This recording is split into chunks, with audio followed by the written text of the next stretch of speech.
Special کہانی کے ناظرین السلام علیکم۔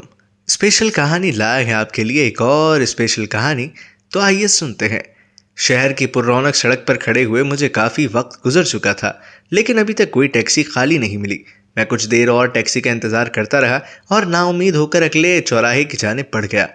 وہاں کھڑے تھوڑا ہی وقت بیتا تھا کہ ایک لڑکا جو سامنے کے ہوٹل سے باہر آیا تھا میرے برابر آ کر کھڑا ہو گیا۔ کچھ دیر بعد مجھ سے مخاطب ہو کر بولا، جناب آپ بھی ٹیکسی کا ہی انتظار کر رہے ہیں کیا؟ میں نے اس بات میں سر ہلا دیا۔ وہ بولا، آج دوسرا دن ہے، نہ جانے ان ٹیکسی والوں کی ہڑتال کب ختم ہوگی، پریشان کر رکھا ہے ان لوگوں نے۔ لیکن ٹیکسیاں تو چل رہی ہیں، میں نے حیرت سے لڑکے کی طرف دیکھ کر کہا۔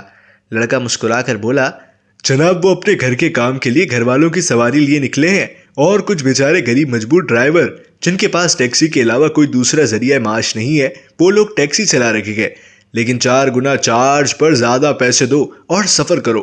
لوٹ مچا رکھی ہے، خدا کا کوئی خوف ہی نہیں، نہ ہمدردی نہ انسانیت۔ لیکن ہڑتال کس بات پر ہے؟ میں نے پوچھا۔ وہی جناب، حکومت نے ڈیزل پیٹرول کی قیمتیں بڑھا دی اور خمیازہ عوام بھگت رہی ہے۔ لڑکا بولتے ہوئے پیدل ہی چل پڑا اور کافی دور جا کر نظروں سے اوجھل ہو گیا۔ اسی اسنا میں ایک ٹیکسی میرے پاس آ کر رکی۔ اندر سے ڈرائیور نے پوچھا، ٹیکسی چاہیے کیا جناب؟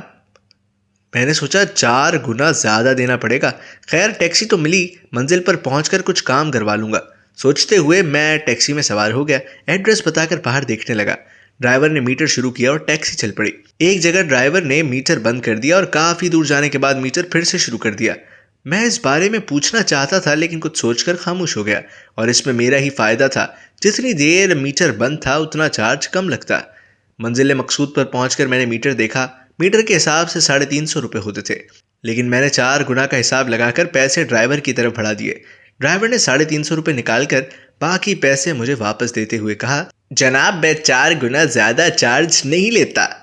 میں حیرت سے اس کی طرف دیکھنے لگا۔ جناب زیادہ لے کر بھی کیا ہوگا، اور یہ بات مذہب کے لحاظ سے بھی غلط ہی ہے، میں کیوں اپنی حلال کمائی کو حرام بناؤں تھوڑے سے لالچ میں آ کر۔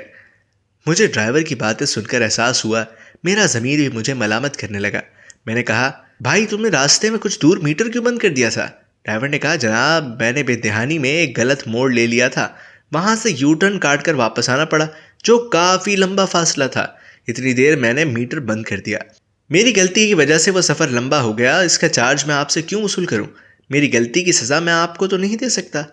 اتنا بول کر ڈرائیور آگے بڑھ گیا، اور میں اس غریب ڈرائیور کی دینداری اور دیانتداری پر شرمندہ سا سوچ رہا تھا۔ غلط موڑ تو ہم نے لے رکھا ہے،